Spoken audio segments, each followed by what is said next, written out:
Hello, everyone. Please excuse my disheveled appearance here. I'm currently home in Birmingham, Alabama. My sweet mother is having surgery tomorrow, so I am down here with her. Um, yeah, The Souls of Black Folk, W.E.B. Du Bois. A very dense, very difficult book, so I'm going to take this time to kind of just do probably some time to talk about it and just really some of my thoughts as we move forward in the book club. So, first, let's do a little recap of where we are. We did Frederick Douglass, the narrative Frederick Douglass, which was talking all about the slavery experience. And one of the big takeaways that we had from that was Frederick Douglass's discovery that basically the entire method of slavery was to deprive the slaves of of any and all knowledge besides what was necessary. Of course, not to teach them to read or give them any other knowledge to keep their minds, as he calls, in the darkness. And so for me, the big takeaway from that is just like, okay, so when we're talking about the slaves being freed, we're talking about a group of people who have been kept from knowledge, not just enslaved and worked, but actively kept from knowledge. So they basically don't know much of anything. The second thing that I got from Frederick Douglass was that he insists and talks about a lot about the raping or the of women, of Black women, and how the majority of the Black race at this time is basically a mixed race. A lot of the yellow people, as they say, and I know that we're all familiar with mixed race people, so we can understand that that's a very fascinating thing to think about. That in 1830 through 1860, that the majority of the Black people that we understand are actually of mixed race, quadroons, as they said, octoons, which means a fourth Black or an eighth Black, which is fascinating as we move forward in time. So then we move on up from slavery, where Booker T. Washington is letting us know, okay, I was born a slave. We were freed. This is what it looked like on the day that we were freed. That the first two things that everybody wanted to do was get off the plantation and make sure that it was true. And the second thing was change their names. And then he goes on a journey with us to talk about just the deficit of knowledge that the Black people are in, or the American Negro, as they say, are in at that particular moment. And his plans of how to try to educate and how to understand what the former slaves and Black people's place is going to be in the capitalist American society.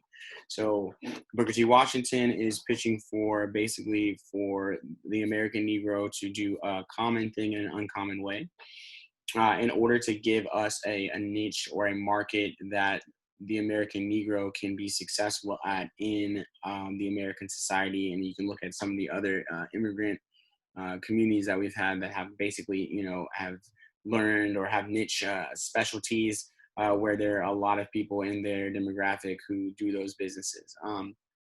And so we move on to W.B. Du Bois, who has staunch criticism for Booker T. Washington, but I'd like to start with some knowledge about W.B. Du Bois here. So let's take a look and talk about W.E.B. Du Bois's background so we can understand why and how, what his perspective is. Now, in Booker T. Washington's situation, we know that Booker T. Washington was born a slave in Virginia.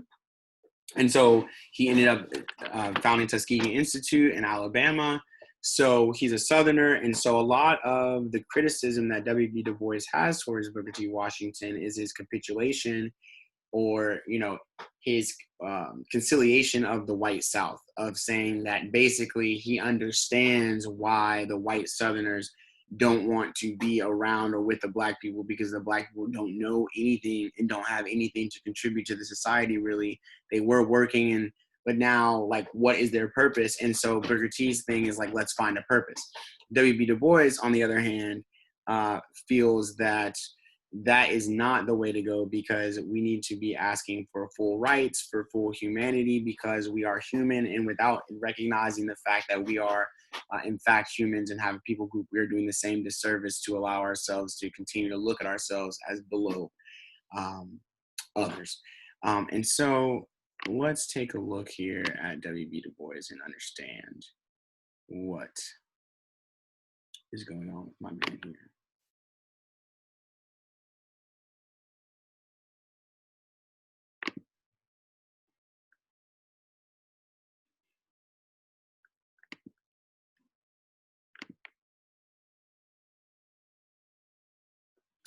Okay, so W.B. Du Bois went to Fisk University at first, and he is originally from Massachusetts. So he's born after slavery in 1868, and so he's born in Massachusetts. So he's a freedman from the start. He goes and gets his education at Fisk. He talks a lot about that in the beginning in Nashville, and then he goes on to Harvard, and then he goes on to found the NAACP, and he was also a socialist. So I think that it is really important to note that W.B. Du Bois is a socialist, so that we can understand the frame of mind of which he is looking at the way that society should be, and especially the way that society should be for the American Negro. For socialists, if you're not going to believe in a staunch capitalist system, so right there we understand why there can be a divide between him and him and Booker T. Washington. Booker T. Washington is like, hey, we're in a capitalist system. We need to figure out the capitalism, so we just need to figure out a way that we can make money, because that's what this is what this society is about, and that's what we should be doing. W.B. Du Bois rejects that society should even be about that, and instead says, explains to us the veil and these various ways um, that Black people in America are not able to get what they deserve. Um, and so, with that understanding, the other takeaway I had just from the background of W.B. Du Bois to kind of understand his background, what I'd also say is important to note is that he did not die until 1963. So once he founded NAACP, W.B. Du Bois pretty much becomes the de facto voice of Black leadership, sociological leadership in America, from the time that the Souls of Black Folk basically comes out until he dies. And so a lot of what we see in his book um, represents and really can inform us of as we move into the civil rights movement, of kind of like where these ideas are coming from and this sort of thing. So last time we had a panel, we left off with chapter 4. And so I will start there.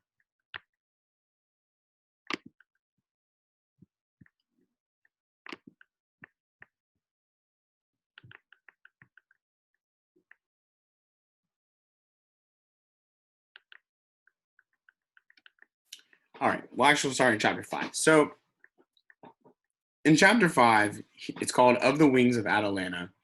And Atalanta is a Greek mythology character that her father wanted her to be married, but she didn't want to be married. So she was a winged huntress. And so her thing was, only if a suitor could outrun her in a foot race would she get married. But if they lost, then she killed them.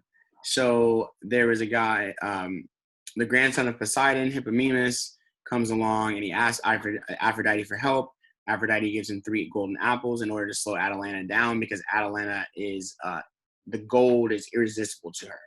So the way that he's able to marry her is that throughout the race, he drops this gold. She gets distracted. He gets ahead. Then she catches up. Then he drops another apple, and so on and so forth. And finally, he's able to catch her, and he wins, and they get married. So W.B. Du Bois is using this as an example of what Atlanta, the city, hopefully does not become. As in, he hopes that the growth and the Blackness and the ability to stand on their own 2 feet in Atlanta does not go away by chasing the gold that is going to come from the north or going to come from these different places. And so this is his whole basically plea to the city of Atlanta not to become Atalanta. And so some of the things that he says in there, some of the highlights that I have, he says, "It is a hard thing to live haunted by the ghost of an untrue dream, to see the wide vision of empire fade into real ashes and dirt, to feel the pang of the conquered, and yet know that with all the bad that fell on one black day, something was vanquished that deserved to live, something killed that injustice had not dared to die, to know with the right that triumphed something of wrong, something sordid and mean, something less than the broadest and best, hard, and many a man and city people have found in it excuse for sulking and brooding and listless waiting. Such are not men of the sturdier make. They of Atlanta turned resolutely toward the future, and that future held aloft vistas of purple and gold, Atlanta, queen of the cotton kingdom. Atlanta, gateway to the land of sun. Atlanta, the new Lachesis, spinner of web and woof for the world. Atalanta is not the first or the last maiden whom greed of gold has led to defile the temple of love. And not maids alone, but men in the race of life, sink from the high and generous ideals of youth to the gambler's code of the bourse. And in all our nation's striving is not the gospel of work, but fouled by the gospel of pay. So here we see some of W.E.B. Du Bois's kind of socialist leanings coming out here, because we're talking about if you're a socialist, you don't believe in capitalism as the way that we are. So he's basically saying that the fact that you can rack and stack the pay, or that the fact that there's more profit, or that there's certain work that can be done for a certain amount of pay and other work that can be done for more pay or less pay, befouls the idea that hard work is something that everybody should be doing regardless. So it stratifies the various levels of hard work and what that actually means. So that's interesting. I think that that really makes me understand more about his rejection of what we would call just capitalist leanings by Booker T. Washington. So I really didn't take too much out of that, besides, just trying to say, look, we don't want to be so, hungry for the gold that we lose ourselves in the process, and just make sure that we are, since we have the opportunity to have this great city, that we are focused on the right things as we go along. The next chapter is called Of the Training of Black Men. And he starts out with, he's talking about these three different thoughts that they're having to deal with, thoughts and afterthoughts that they're having to deal with in order to try to wrestle with exactly what kind of problem are they dealing with trying to educate Black people for the future. So he says, the second thought streaming from the death ship and the curving river. This is on page 35 through 36. The second thought streaming from the death ship and the curving river is the thought of the older South. The sincere and passionate belief that somewhere between men and cattle, God created a tertium quid and called it a Negro, a clownish, simple creature, at times even lovable within his limitations, but straightly foreordained to walk within the veil. To be sure, behind the thought lurks the afterthought. Some of them, with favoring chance, might become men, but in sheer self-defense, we dare not let them, and we build about them walls so high and hang between them and the light a veil so thick that they should not even think of breaking through. So we'll just take that thought for a second. So basically what he's saying is there is this whole line of thinking out there that, like, the Negro is really not human, is this other thing that exists that is supposed to be, thoughtless and knowledgeless. It's like some sort of new class of subhuman that God created, which we know is not true. And he says, okay, if that's the thought, okay, even if that's what they think, the afterthought of that is, well, even if they might be like actual people and they just don't know, we should protect ourselves from like this hapless bunch of people, or this hapless bunch of clownish figures, as he says, and we should build about them walls so high and hang between them in the light a veil so thick they should not even think of breaking through. So it's like, okay, well, since that's the case, even if it's not true that God made them that way, they're that way now. And what we should do is just corral them and put them together and like let them understand that they are truly human, that they are this other species and human being. And I feel like as much as we try to reject that, there is some of that feeling today when we talk about race, when it's like, oh, Black people do this. Now, Black people do things, but to say that they are some type of way or this type of thing is really to basically say the same thing that you're saying here, that there is this different class of person that is like the Black person, and not to understand that some of these habits and some of these things are coming from the lack of knowledge that we understood from the last two books that we read. So then he says, at last, all their trickles down that third and darker thought, the thought of the things themselves, right? What the Black people are thinking about themselves. The confused, half-conscious mutter of men who are Black and whitened, crying liberty, freedom, opportunity, vouchsafe to us our O boastful world, the chance of living men. To be sure, behind the thought lurks the afterthought. Suppose, after all, the world is right, and we are less than men. Suppose this mad impulse within us is all wrong, some mock mirage from the untrue. So here we stand among thoughts of human unity, even through conquest and slavery, the inferiority of black men, even if forced by fraud, a shriek in the night for the freedom of men who themselves are not yet sure of their right to demand it. This is the tangle of thought and afterthought, wherein we are called to solve the problem of training men for life. I mean, this is a very dense book, but there are a few paragraphs and chapters in this book that I just believe that are just incredibly profound and just an incredible way to be able to understand. And this is one of them. I think today, as we just said, that there are a lot of people who feel this way. This second thought, this third thought of, that first I'd like to say about, he says the half-conscious mutter of men who are black and whitened. So again, this is another nod to the fact that the black people at this stage are not like of a super African ancestry. These are super mixed race people. And I do like the fact that, or I understand the point that he is trying to make by saying whitened, because many of these happen through rape and through various other ways where it's not their choice. And so moving on through chapter 6,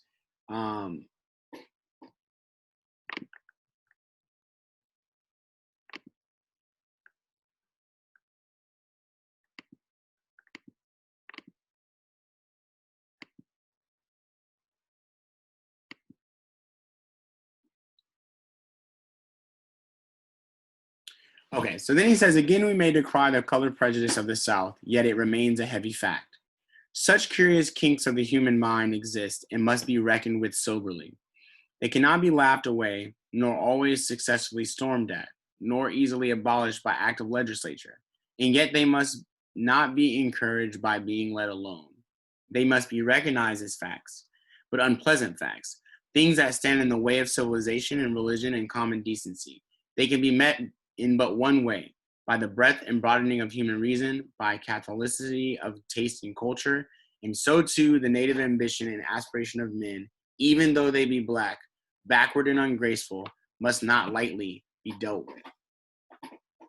So it's interesting that nowadays, I think this book club arose from a situation where people are seeking to try to be actively anti-racist. And it's interesting to say that here in 1903, that W.E.B. Du Bois is saying the same thing, that look, like, we can't just leave this alone. It's going to take a lot of stuff. It's going to take, it can't be laughed away. It can't be successfully stormed at or easily abolished by act of legislature, because the prejudice itself is something that you have to be able to recognize as a fact and an unpleasant fact.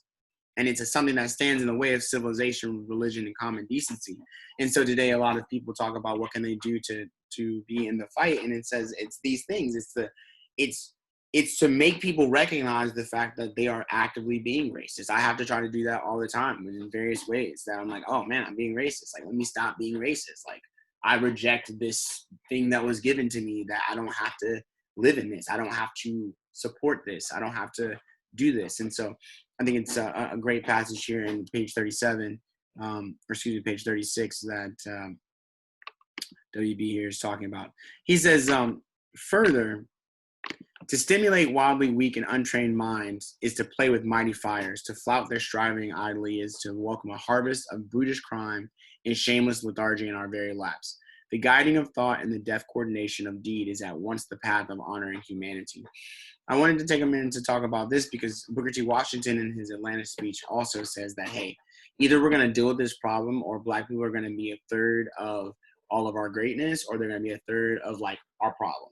If we can either deal with this, they're going to be a third of all of the, of the peace and greatness, or they're going to be a third of the unrest and the crime in this country. And it's interesting to think about it 117 years later, that perhaps, again, while I'm speaking on this here recording, is because we have still not dealt with these things. And you can see how long and how pure it is in our history as something that we absolutely need to grapple with. So then he spends the rest of the chapter talking about the various schools, normal schools, common schools, colleges, high schools that have been made for Black people so that they can learn. But in the South, they have an incredible issue. All the Black people in the South basically have no education, and none of the white people in the South agreed to help them. And there's not enough people in the North to come down. So then the most immediate problem that they have here in the late 1890s is getting enough Black people who know something so that they can then deploy them through the South to educate the Black people. So here's a passage on, he says, the Negro colleges, the educational system striving to complete itself saw new obstacles in a field of work ever broader and deeper. The Negro colleges, hurriedly founded, were inadequately equipped, illogically distributed, and of varying efficiency and grade. The normal and high schools were doing little more than common school work, and the common schools were training but a third of the children who ought to be in them, and training these too often poorly. At the same time, the white South, by reason of its sudden conversion from the slavery ideal, by so much the more became set and strengthened in its racial prejudice and crystallized into heart. Excuse me. At the same time, the white South, by reason of its sudden conversion from the slavery ideal, by so much the more became set and strengthened in its racial prejudice and crystallized it into harsh law and harsher custom. While the marvelous pushing forward of the poor white daily threatened to take even bread and butter from the mouths of the heavily handicapped sons of the freedmen, in the midst then of the larger problem of Negro education sprang up the more practical question of work, the inevitable economic quandary that faces a people in the transition from slavery to freedom, and especially those who make that change amid hate and prejudice, lawlessness, and ruthless competition. Which is interesting because in this time period, we have to understand the Industrial Revolution is kicking off in the North, and so there is starting to become a great migration from Europe into the States as we prepare for the Industrial Revolution. At the same time, we have this bandless bunch of Black people who still don't really know what's going on, and we need to get them into the Industrial Revolution situation, but they still don't know how to read or anything. So we're still trying to figure out how can we teach them to read, but put them to work, which one's more important, because time moves forward and we have to do something with them now. So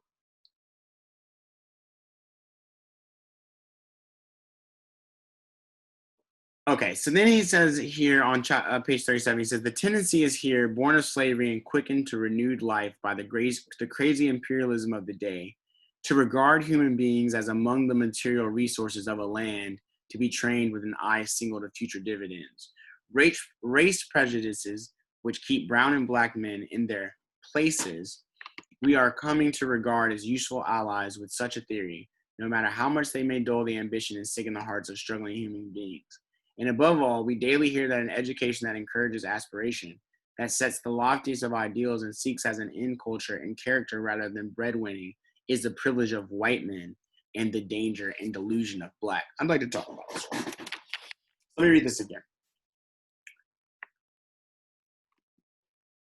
The tendency is here, born of slavery, right? So Tennessee is born of slavery and quickened to renew life by the crazy imperialism of the day, to regard human beings as among the material resources of a land, to be trained with an eye single to future dividends.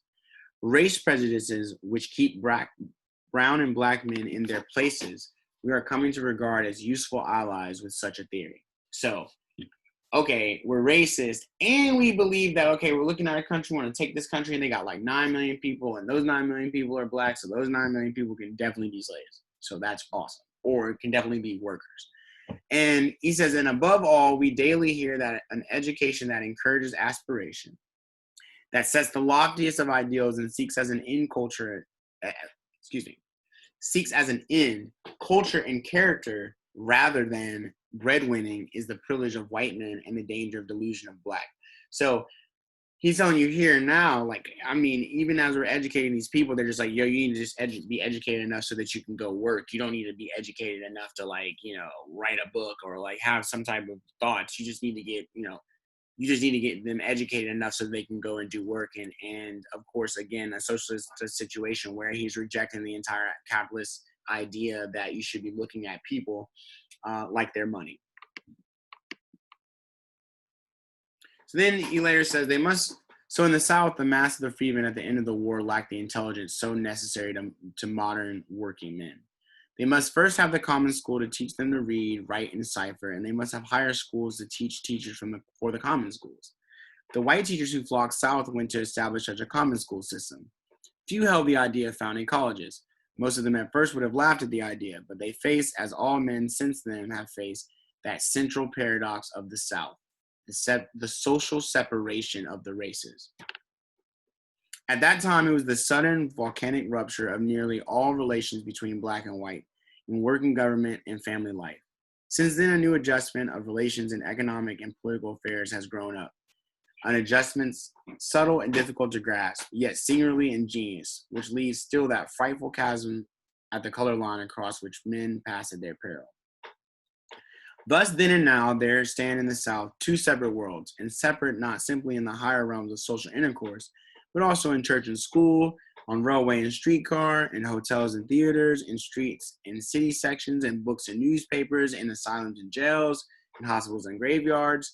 There's still enough contact for large economic and group cooperation, but the separation is so thorough and deep that it absolutely precludes for the present between the races anything like that sympathetic and effective group training and leadership of the one by the other, such as the American Negro and all backwards peoples must have for effectual progress. Southern whites would not teach them. Northern whites in sufficient numbers could not be had. If the Negro was to learn, he must teach himself, and the most effective help that could be given him was the establishment of schools to train Negro teachers. This conclusion was slowly but surely reached by every student of the situation until simultaneously, in widely separate regions, without consultation or systematic plan, though there arose a series of institutions designed to furnish teachers for the untaught. So then he goes on to talk about the basis of the historical black colleges, universities, and how the white Southerners said that it was not going to work, and that there were so few people that really did it that it was going to be interesting, that they could track them all at the time. And then he goes on to say what jobs they went into, which is around page 41. But then he talks about the gift of New England to the freed Negro not being reparations, but being friends, and not giving them money, but giving them character. And it was not and is not money these seething millions want, but love and sympathy, the pulse of hearts beating with red blood, a gift which today only their own kindred and race can bring to the masses, but which once saintly souls brought to the favored children in the crusade of the 60s, the 1860s. That finest thing in American history, and one of the few things and untainted by sordid greed and cheap vainglory. It's interesting. So W.E.B. Dubois says, we just want some love. Do you guys agree with that? Do you feel like love would fix everything now and not reparations? We shall see.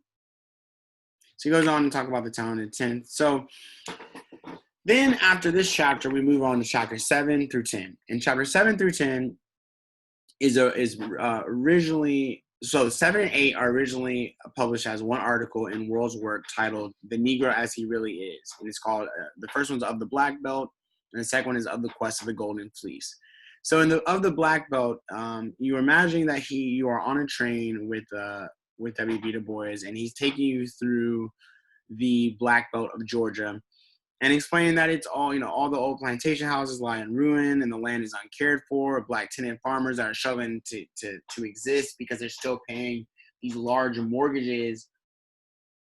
So the plantation owners, now not being able to have a viable business, still own the land. So they would have sharecroppers buy shares of the land to work to try to make money. But obviously the former plantation owners, understanding the educational situation of their slaves, were probably robbing them blind. And so he goes on to talk about the Egypt of the Confederacy. And then he goes on to talk about the economic reality of these black tenant farmers and how they're in perpetual debt for generations, and that it's connected to this hopeless situation. And he says that the moral decay that he observes from these impoverished communities of this constant cycle of debt. So one of the reasons that we're here is to try to think about what things We want to know what's happening now. And so you can already see that basically right after Black people were freed, this predatory debt model was started. So we have a lack of education, a predatory debt model, and even though people were working really hard, what they were working with and what they were working for was really not what they thought it was. In chapter 9, they go on of the sons of master and man, and it focuses on the history of the relationship between Black and white society in the American South, and just talks about how deep the two races are really intertwined at this stage, that no matter what they say, that at the end of the day, there is a master caretaker relationship, and there is some type of intertwining that happens and that exists in the South. And that is one of the things that the white culture hates the most, is that basically they made themselves a little brother for life, and they hate it.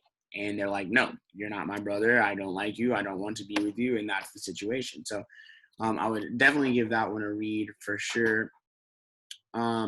Of the faith of our of the fathers, it goes on to talk a very religious situation, and the church is a microcosm. And Frederick Douglass, he also talked about the church and how that was a huge deal for the Black community, and just really understanding that.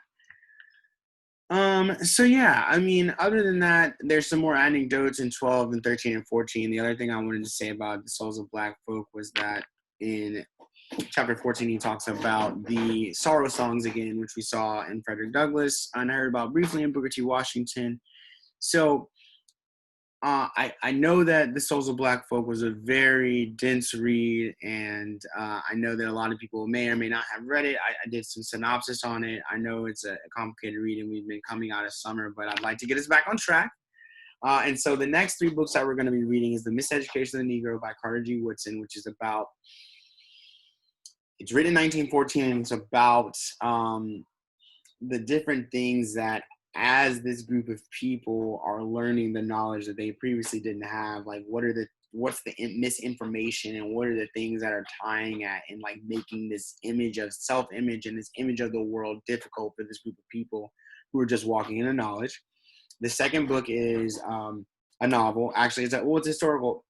It's more like a documentary novel or a documentary book. I don't know what to call that, but we're going to be walking through some real life stories of people who took place in the Great Migration, which happens around 1915. Once Booker T. Washington dies, there is a resurgence of the Ku Klux Klan, and they start to terrorize the South. And this is really where we see a turning point in Black people's lives into the terror stage between 1915 and 1964, I would say. And we're going to be walking into that. So starting with Miseducation of the Negro, then we're going into The Warmth of Other Suns by Isabel Wilkerson, which is, like I said, about the Great Migration.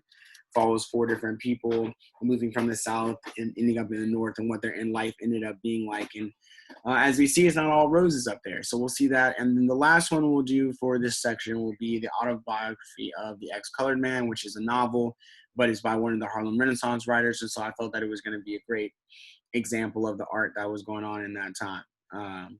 And so please order the Warmth of Other Suns, and the other 2 PDFs are available for review. In the audiobooks, I would like to do our first Zoom meeting next Saturday. If those Saturdays don't work for people, please just text me or come up on the group and we'll find a time when everybody can find and meet. And I think for the Miseducation of the Negro, let me tell you what chapters we will be doing. Give me just a second.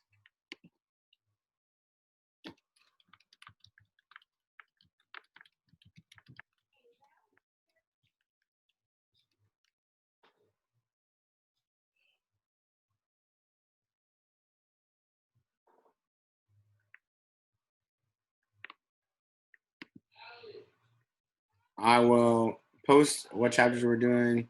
Thanks so much. Have a great day. Can't wait to see you all beautiful faces next week.